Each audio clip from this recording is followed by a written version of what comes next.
तो फिर शागिर्दी का अमल कैसे आगे बढ़ेगा? और अगर हम शागिर्द नहीं हैं तो फिर हम क्या हैं?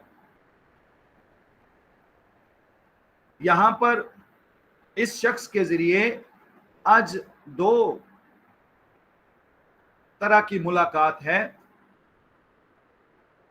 जिसमें रूह भी खुदा से मुलाकात करती है और जिस्म भी मुलाकात करता है। वो रूह की बाबत भी बताता है और जिस्म की बाबत भी अपना एक्शन शो करता है। और इस अंजील को आपने बड़े ध्यान से सुना है, सारी गुफ्तगू। उसका सवाल बहुत मौजू है, बहुत खास सवाल है। क्या आपके अंदर भी ये सवाल कभी पैदा हुआ है? क्या आपने भी कभी खुदा से पूछा है, मैं कौन सी नेकी करूं ताकि अबदी जिंदगी पाऊं? कौन सा काम करूं, कौन सी ऐसी खिदमत करूं जिससे मैं अबदी जिंदगी हासिल करूं? क्या कभी कोई पूछता है खुदा से? और अगर कोई पूछता है और खुदा की सलाह लेता है तो क्या खुदा सलाह ना देगा? क्या आज यसु ने इस शख्स की रहनुमाई नहीं की? क्या वो आपकी रहनुमाई ना करेगा? हाँ, काश के हमारी ये ख्वाहिश हो, हमारे अंदर ये सवाल उठे, हमारे अंदर ये सवाल उठे, ऐ खुदावंद मैं कौन सा काम करूं जिससे अबदी जिंदगी पाऊं, और कौन सी राह चुनूं जो अबदी जिंदगी की है? हमारे सामने बहुत सारी राहें हैं, हमारे सामने बहुत सारे जिंदगी के एक्शन हैं जिनके जरिए हम जो भी रास्ता इख्तियार करेंगे उसकी एक मंजिल है। और अगर हमने दुरुस्त रास्ता इख्तियार कर लिया और दुरुस्त एक्शन अपना लिया तो फिर राइट वर्शिप के जरिए हम राइट पोजीशन पर होंगे, उस आला मुकाम तक पहुंचेंगे जिसे अबदी जिंदगी कहते हैं। और अगर हमने हकीकी राह नहीं चुना, सच्चाई का राह नहीं चुना और वो अमल इख्तियार नहीं किया जो खुदा चाहता है, जो हमारा सवाल है, जो हमारे अंदर ख्वाहिश है, होता क्या है दुनिया में कि टाइटल हमारा कुछ और होता है और मटेरियल हमारे अंदर कुछ और होता है। कहलाते हम खुदा के बेटे और बेटियां और हमारे अंदर फर्मा बरदारी शैतान की होती है। चलते फिरते हम उसी की खिदमत करते रहते हैं। और वो किस तरह, ये मैंने पहले भी आपको बताया था और आज फिर इसको ताजा करता हूं कि दरख्त अपने फलों से और इंसान अपनी बातों और एक्शन से पहचाना जाता है कि वो किस रंग ढंग का है, उसके अंदर क्या है, उसका टेस्ट क्या है, उसका चेहरा क्या है। कहीं ना कहीं वो गलती जरूर करता है, कहीं ना कहीं वो भूल भुलैयों में वो सब कुछ जाहिर करता है जो उसके अंदर मौजूद होता है। ये वाहद चश्मा है जिससे खारा और मीठा पानी एक वक्त में निकलता है। कहता है कि यहां लिखा है कलाम में कि नेक तो एक ही है, लेकिन हम कहीं ना कहीं हम अपनी नेकी को भी साबित करने के बड़े ख्वाह होते हैं। मैं दुआ करने वाला हूं, मैं दुआ करने वाली हूं, मैं तो रेगुलर चर्च जाने वाला हूं, मैं तो रेगुलर चर्च जाने वाली हूं। लेकिन क्या सिर्फ चर्च जाना काफी है? क्या रेगुलर अपनी जमायत की दुआ में आना काफी है? क्या ये हमें नेक बनाएगा? नहीं। अगर हमारे एक्शन कुछ और हैं और हमारे जो चेहरे के तासरात कुछ और हैं तो फिर वो सच हो या झूठ हमारे चेहरे से या होगा। देखें, हम सब जानते हैं बहुत सारे ऐसे हैं जो जवानी की उम्र से गुजरकर अब बुढ़ापे में हैं।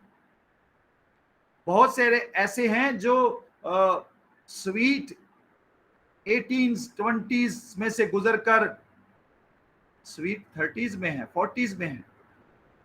वो बेहतर तौर पर इस बात का इंसाफ करेंगे।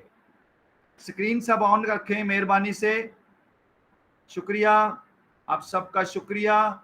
स्क्रीन ऑन रखें, रूबरू देखें, सुने इस बात को, इसकी जरूरत है।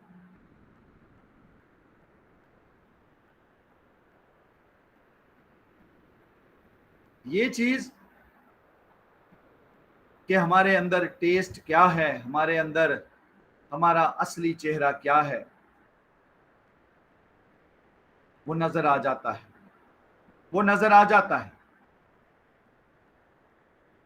जब राह के शागिर्द बनने के लिए आपको बुलाया गया, वो बात मैं दोबारा रिपीट करूंगा जो मैंने आपसे कही कि जवानी के जो मुख्तलिफ मराहल से गुजर कर बुढ़ापे तक हैं, वो एक इशारे को मैं आपके पास जरूर लाऊंगा।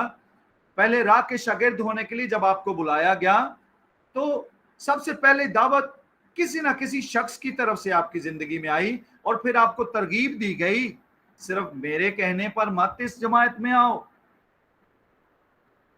मेरे कहने पर मत इस जमात में आओ, फादर जेम्स के कहने पर मत इस जमात में आओ, बल्कि 7 दिन दुआ करो, 7 दिन खुदा की हजूरी में झुको और अपना एनालिसिस करो। क्या गंदे गलीज बदन पर साफ लिबास पहनना चाहते हो या धुलकर पहनना चाहते हो?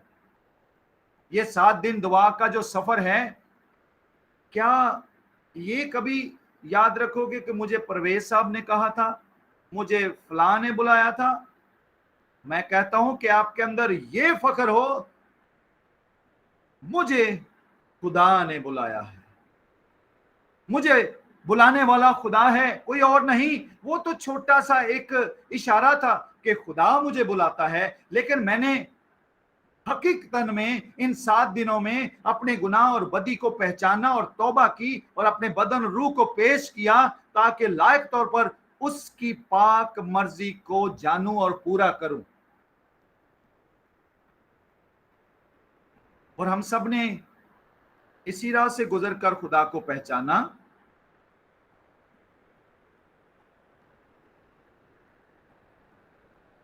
इसी बात को आगे बढ़ाता हूं, कई ऐसे भी हैं, हमने कई वाकयात सुने हैं, पुलिस की वर्दी पहनकर डाके डालते हैं। किसी ने सुना ये?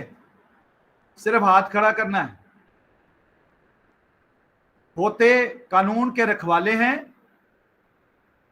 पर ऐसे गलत काम करते हैं, उस वर्दी का नाजायज फायदा उठाते हैं जो कि प्रोटेक्शन के लिए है, उसी को पहनकर वो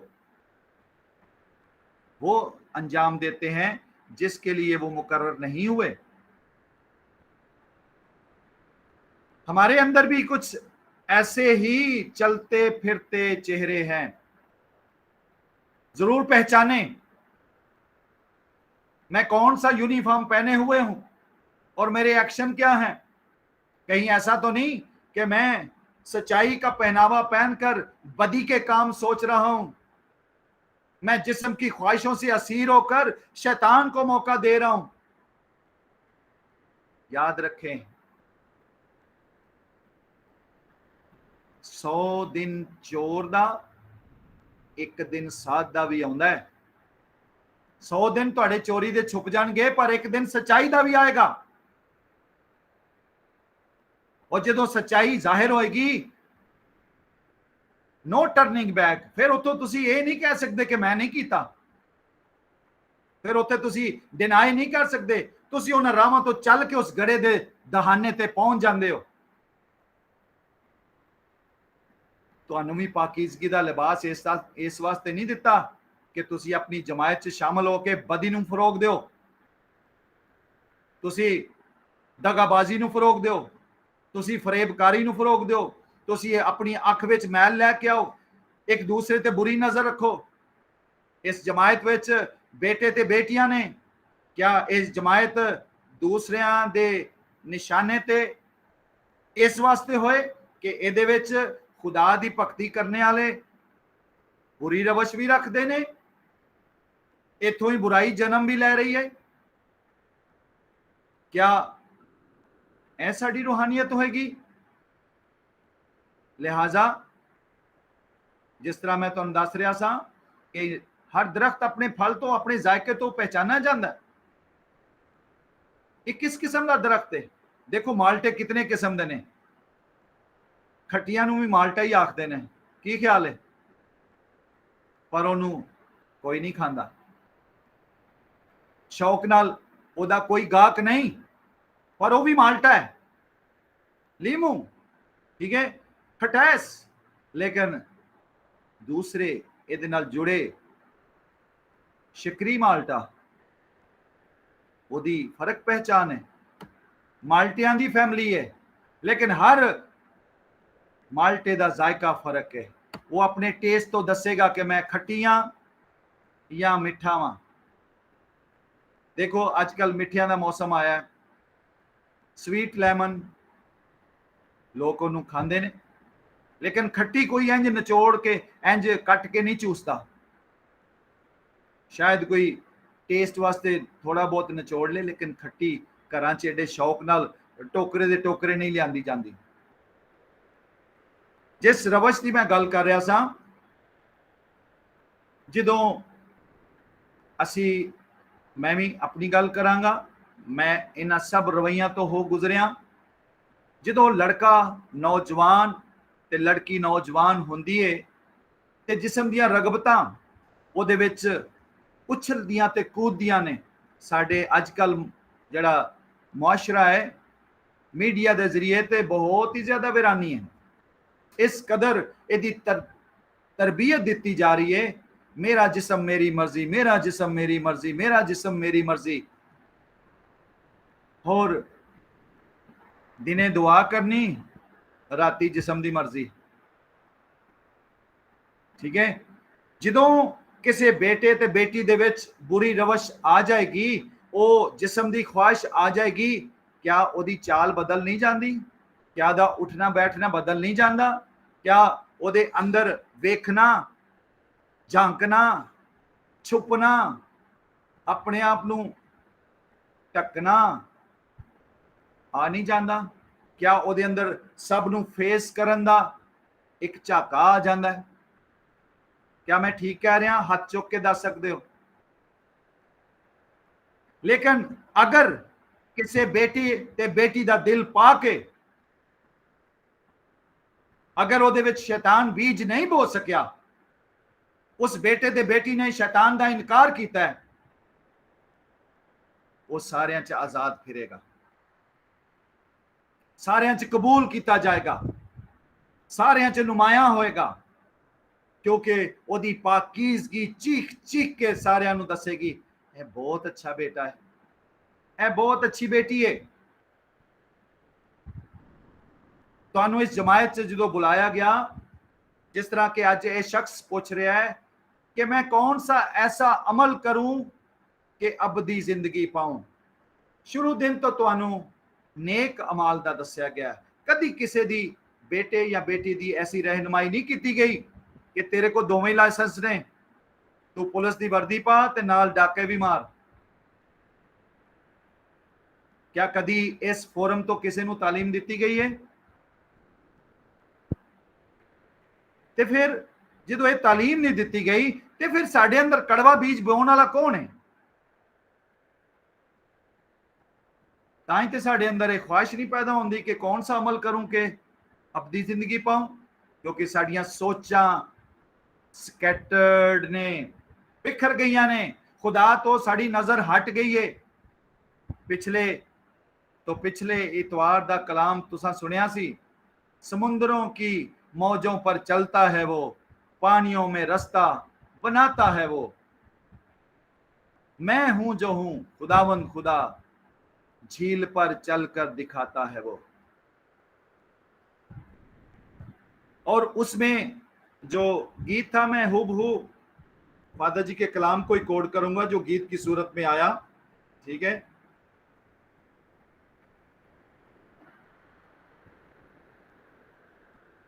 स्पेशली मुकद्दस पतरस का किरदार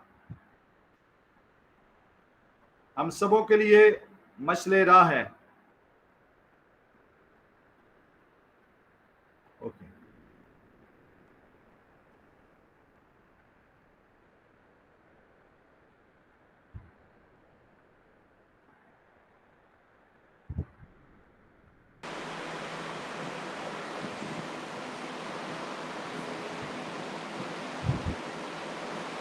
सॉरी, गीत मैं ढूंढ रहा हूँ। गीत मैंने भेज दिया, आप हाँ जी, आ गया। ओके कम्युनिटी में। ओके, ये इसको गौर से सुनना है। पतरस ने पानी पे चलना चाहा। हम भी ख्वाहिश रखते हैं खुदा की ताबेदारी में चलें, हम भी ख्वाहिश रखते हैं दुआया कम्युनिटीज का हिस्सा बने। आगे क्या है, नजर रख के उस पर पानी पर चला। जब तक निगाह यस्सु पर रखी और निगाह हटाई नहीं, तो वो नेकी के सब काम अमल में लाता रहा। वो सारे अमल उसकी जिंदगी से जाहिर होते रहे, जिनसे ये पहचान लोगों में आती थी कि ये दुआ गो बेटा है, ये दुआ गो बेटी है। हटाई नजर डूबने तब लगा, हटाई नजर डूबने तब लगा, मुझे ले बचा वो चिल्ला उठा। कब डूबता है इंसान? जब खुदा से, अपने मालिक यीशु से नजर हटाता है।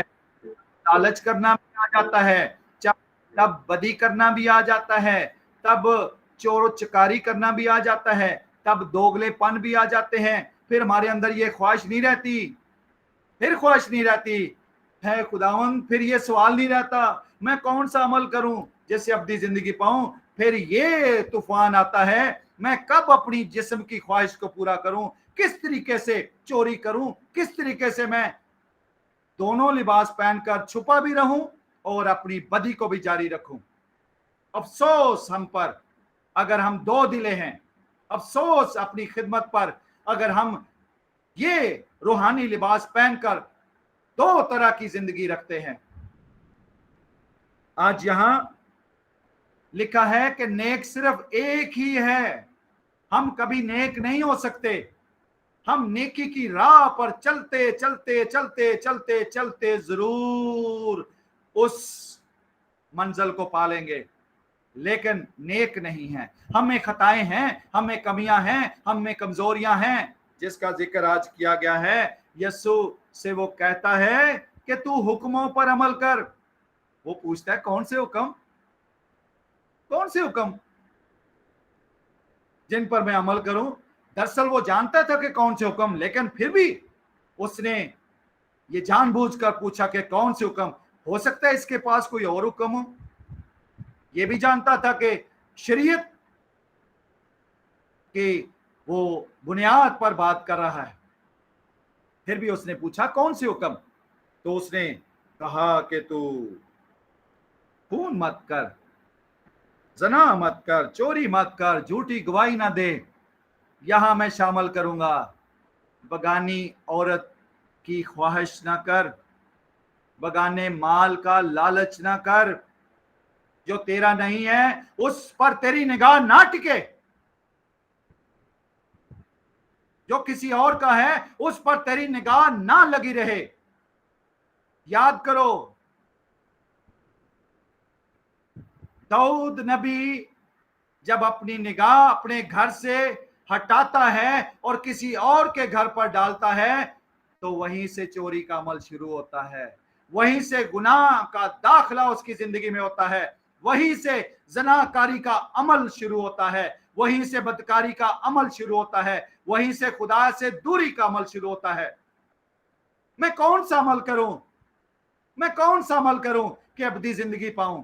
क्या बार बार यही सवाल हम पूछते रहेंगे? क्या हमें नहीं पता कि वो 10 हुक्म क्या हैं? क्या हमें नहीं पता कि अंजील हमारी किस तरह रहनुमाई करती है? क्या हमें नहीं पता कि ज़नाकारी क्या है? क्या हमें नहीं पता कि बदी की ख्वाहिश क्या है? क्या हमें नहीं पता जिस्म की तलब क्या है? हम सबको पता है रूह और जिस्म एक दूसरे के खिलाफ हैं, और अगर आप रूहानी हैं तो फिर जिस्म को मसलूब कर दें, उसकी ख्वाहिशों को मसलूब करके मसीह की राह पर चलें। और अगर आप जिस्म के चस्के भी लेना चाहते हैं और खुदा को भी साथ रखना चाहते हैं, तो ऐसा उठा के मारेगा, याद करोगे कि मैं तो किसी और राह पर चला था, तो ये दुख और मुसीबत, ये ग्रां कदर अजाब मुझ पर कैसे आ पड़ा। खुदा की राह पर चलना, इरादा करना, ये आसान है, पर मुश्किल मजाजी से खुदा से लिपटे रहना ये बहुत मुश्किल है। ओए, आपके अंदर वो उछल कूद पैदा होगी, हमसाए के लिए नफरत पैदा होगी, एक ही घर में लड़ाई झगड़े का मौसम बनेगा। और मजा तो तब है कि तुम लड़ाई को छोड़कर मोहब्बत को फरोग दो। और अगर तुम गाली गलौज और लड़ाई झगड़ा कर लेते हो तो तुमने कुछ नहीं सीखा, तुमने वो अमल नहीं सीखा जो यीशु ने सिखाना चाहा। इस जमात में आकर वो पहनावा नहीं पहना जो यीशु तुम्हें पहनाना चाहता था। वो रंग तुम पर नहीं आया जिससे तुम शायद किसी जिंदगी को बदल सको। और अगर मैं भी उस जैसा ही हूं तो अफसोस मुझ पर, किस अमल से मैं अपनी नेकी साबित करूंगा? किस अमल से मैं अपना चेहरा दुनिया में दिखाऊंगा कि मैं राह का शागिर्द हूं, मैं ऐसा राह का शागिर्द हूं जो दिन को फर्क है और रात को फर्क है। क्या हमारे 24 घंटे एक जैसे नहीं होने चाहिए? क्या जो हमारा चेहरा दिन का है क्या वो रात का नहीं होना चाहिए? क्या मैं अपनी बहन और भाइयों पर ही बुरी निगाह डालूंगा? क्या मैं जमात में ही उस बुरे बीज को बोऊंगा? क्या मैं जिस्म की ख्वाहिश को लेकर दुनिया में इस जमात की बर्बादी का बायस बनूंगा? मेरा कौन सा एक्शन लोगों को खुदा की तरफ लाएगा?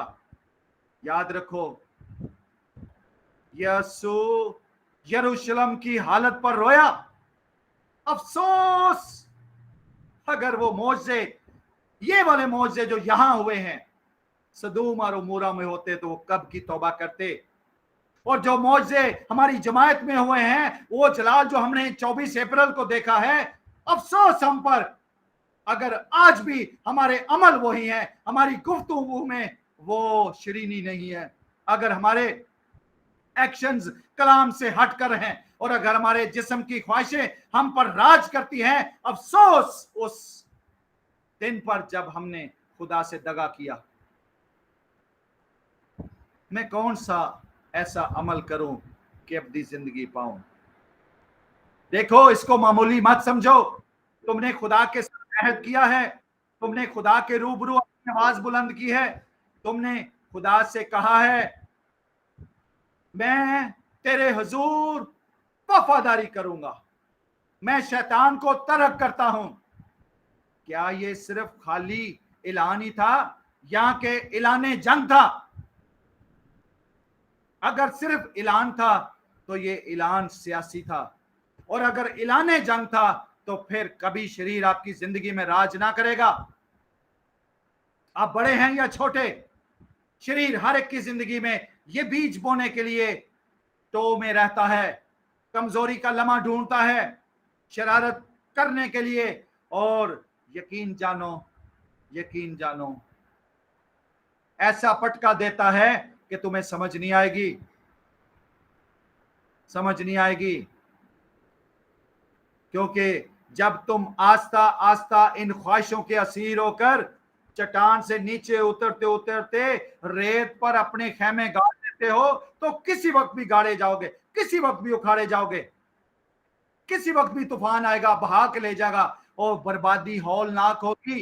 एक रूह का नुकसान नहीं होगा, ये पूरी जमात का नुकसान होगा। और उस अजीम शख्सियत तो लोग कहेंगे वाह वाह वाह, क्या फादर जी ने मौके दिए हैं इन जमायत के शेल्टर में लोगों को गुनाह करने के। क्या ये चाहते हैं?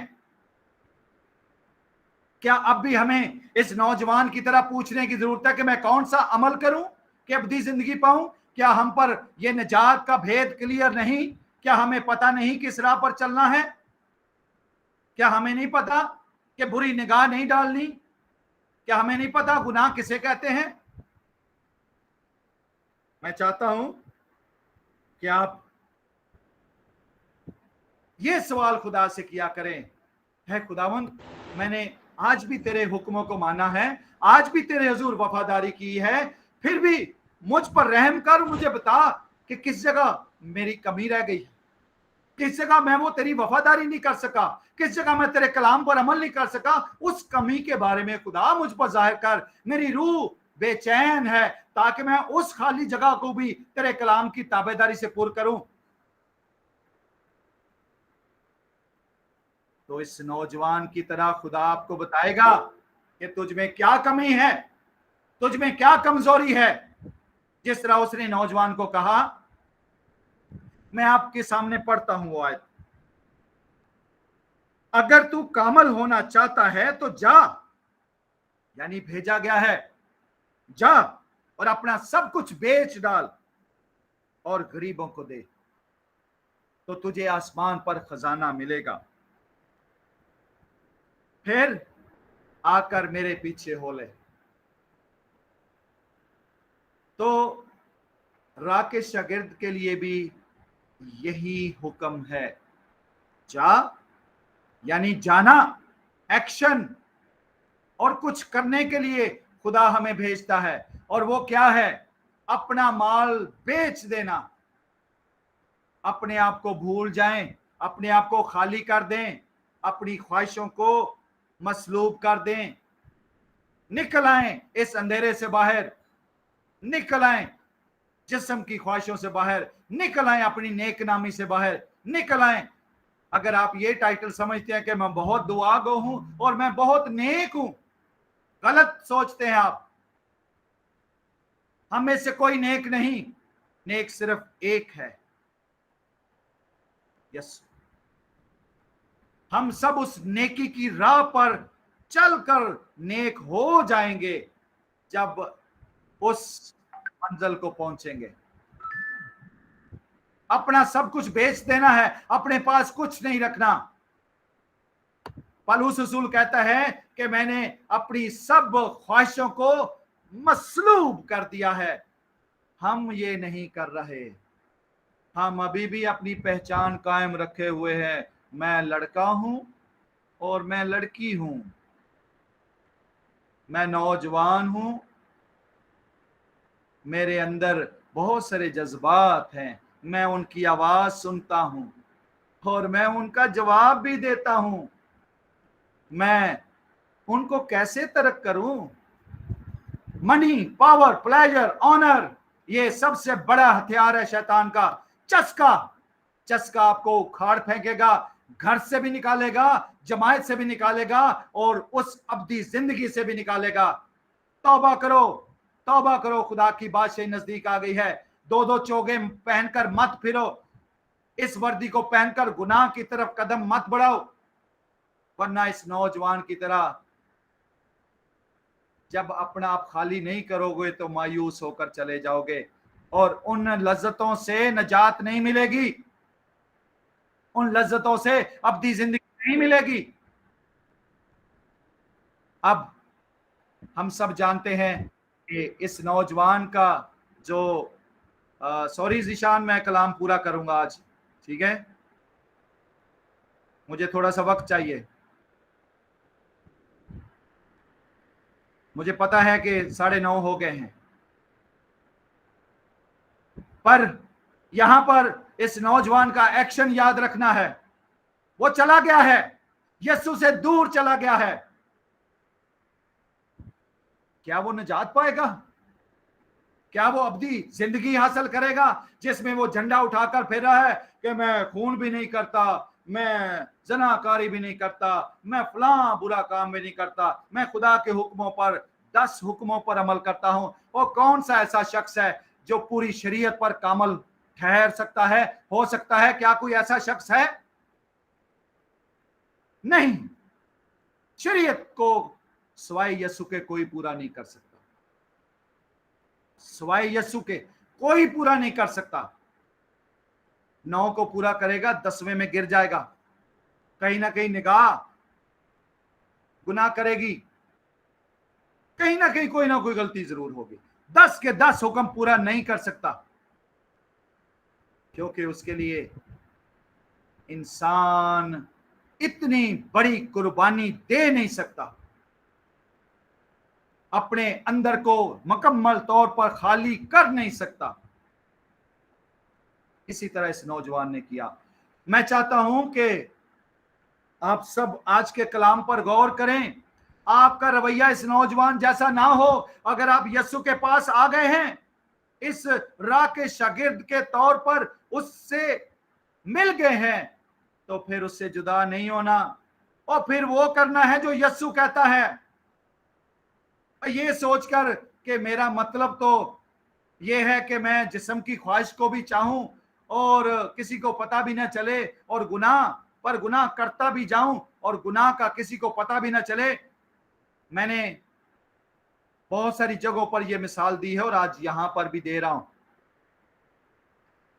ये जमायत जो है पूरी दुनिया में है, तो ये समझें कि ये अच्छे फल जो हैं एक टोकरी में रख दिए गए हैं, और अगर हम में से कोई भी बेटा या बेटी गुनाह करेगा तो उस पर दाग आएगा, और उस दाग ज़दा फल को अगर आप उसी टोकरी में पड़ा रहने देंगे तो क्या वो दूसरों को दागी ना करेगा?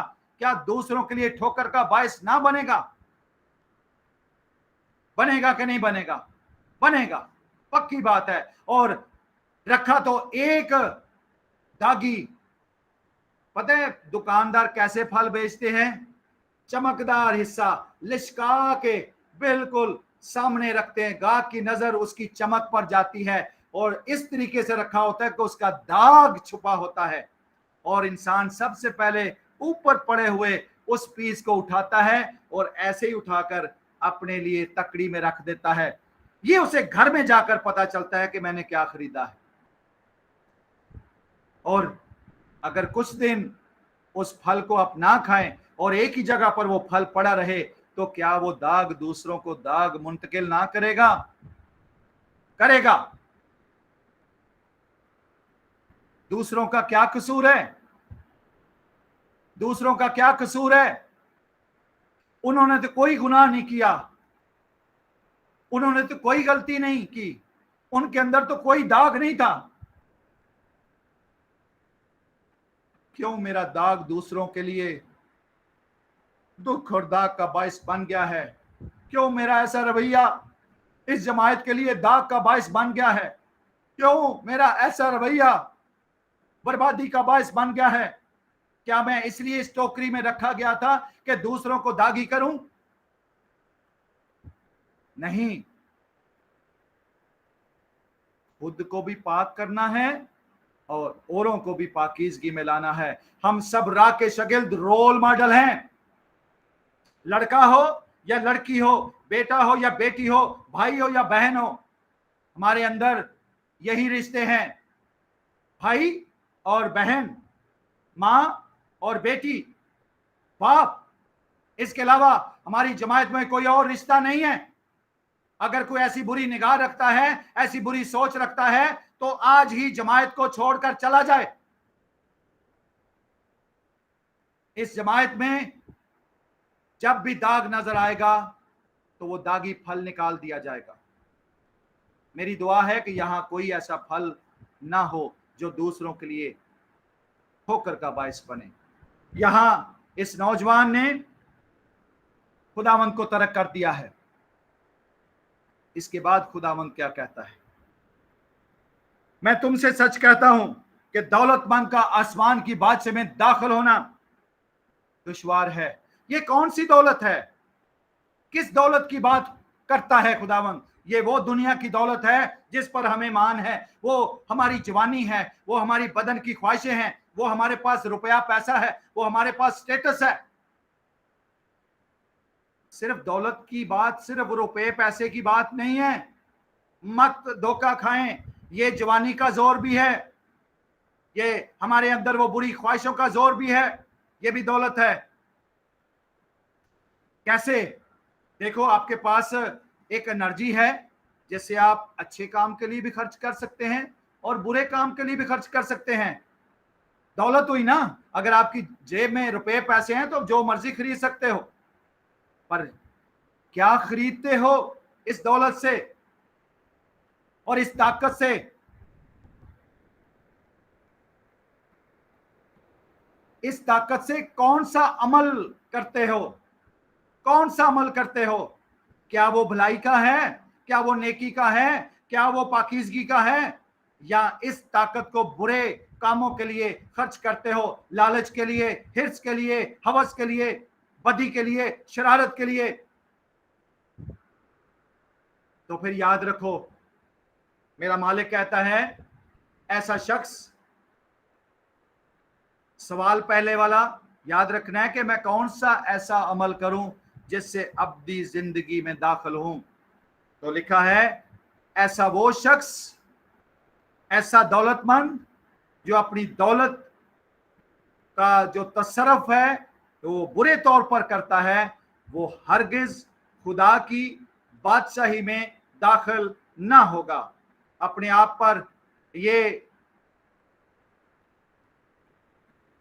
जरूर इस कलाम को अंदर दाखिल होने दें। आगे लिखा है, खुदावंद कहता है कि ऊंट का सुई के नाके से गुजर जाना इससे ज्यादा आसान है कि दौलतमंद आसमान की बादशाही में दाखिल हो। आज शायद कभी आपने सोचा हो कि इसका क्या मतलब है, ऊंट कैसे सुई के नाके में से गुजर सकता है? सिर्फ अपना हाथ आपने बुलंद करके मुझे बताना है, क्या ऊंट सुई के नाके में से गुजर सकता है? ऐसे कर सकते हैं और ऐसे कर सकते हैं। हाँ जी, गुजर सकता है कि नहीं गुजर सकता? ओके, आज मैं आपको कहता हूं कि वो गुजर सकता है। मैं आपको आज इसी कलाम से वो चेहरा दिखाऊंगा। तौबा के जरिए वो इस सुई के नाके में से गुजर सकता है। कलाम कहता है, अगर तेरे गुनाह किरमस की मानद हो तो भी मैं उसे बर्फ की मानद सफेद कर दूंगा। दुनिया में कोई ऐसा मटेरियल नहीं जो किरमस को दूर कर दे सिवाय यीशु के लहू के। क्या ऊंट सुई के नाके में से गुजरा है कि नहीं? तौबा के जरिए हम सुई के नाके में से गुजर सकते हैं। उस सुराख की तरफ मत देखो, खुदा के फजल की तरफ देखो जो बेश बहा है। और अपने वक्त को जाया मत करो, अपनी एनर्जी को जाया मत करो। आप सबको पता है कौन से हुक्म मिले हैं। बार बार इन हुक्मों को मत पूछो, कौन सा हुक्म, क्या करूं जिससे मैं अपनी जिंदगी में दाखिल हूं। आप सबको पता है क्या करना है। सिर्फ हाथ उठाकर ये बता दें, क्या आप सबको अपना विजन और मिशन क्लियर है?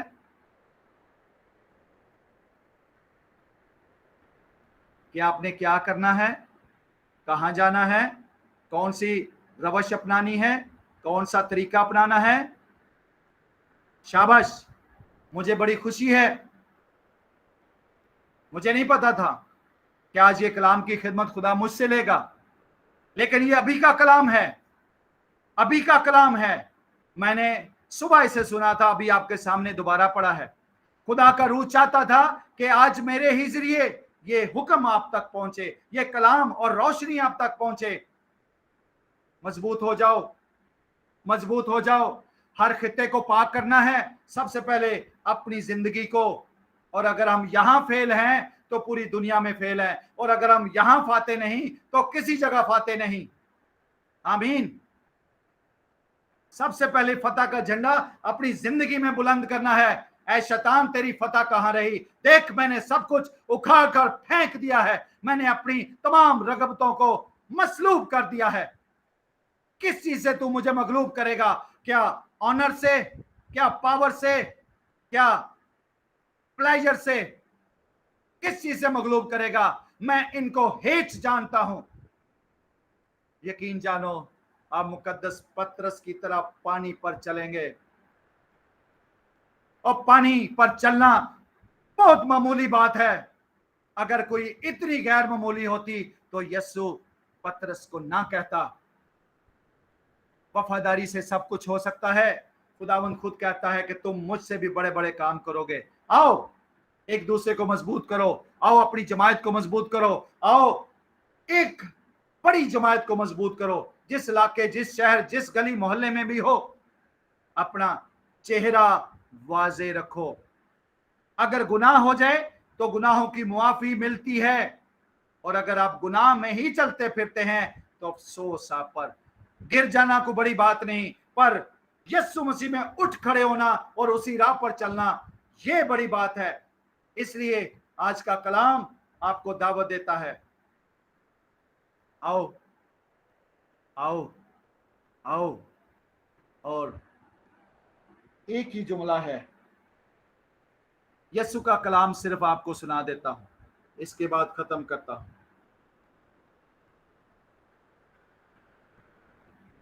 यीशु ने उससे कहा, यीशु ने आप सबसे कहा, अगर तू कामल होना चाहता है तो जा अपना सब कुछ बेच डाल और गरीबों को दे, तो तुझे आसमान पर खजाना मिलेगा, और आकर मेरे पीछे हो ले। यही दावतनामा आपके लिए है, मेरे लिए है। एक दूसरे के लिए दुआ करें, हम में से कोई कमजोर ना पाया जाए। अगर कोई लड़खड़ा भी जाए तो हम दुआ करें उसके लिए कि वो फिर से मजबूत हो जाए। आज के कलाम के वसीला से खुदा आपको कसरत से सलामती बख्शे, ईमान की मजबूती बख्शे, ताकि आप कभी ऐसा सवाल दोबारा ना पूछें, बल्कि अपने अमल से दुनिया में ये चेहरा वाजे करें। ये वो राह है जिस पर हमें चलना है, ये वो चेहरा है जो खुदा चाहता है दुनिया में अया हो। मसीह यीशु के वसीले से आमीन। आमीन आमीन आमीन आमीन आमीन आमीन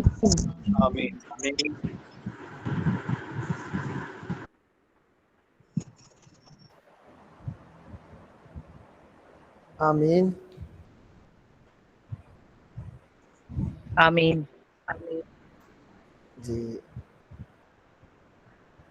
मेरी आप सबसे दरख्वास्त है कि जब भी आखिरी प्रेयर हो तो आप में से कोई भी आज की प्रेयर को ना छोड़े, बल्कि इसके बाद जो मीटिंग के पॉइंट्स हैं वो ख़ास तौर पर सुने और सुनकर जाएं। जब क्योंकि एक यही प्लेटफॉर्म है जिस पे हम सब कम्युनिटी वाले इकट्ठे हो सकेंगे, ठीक है।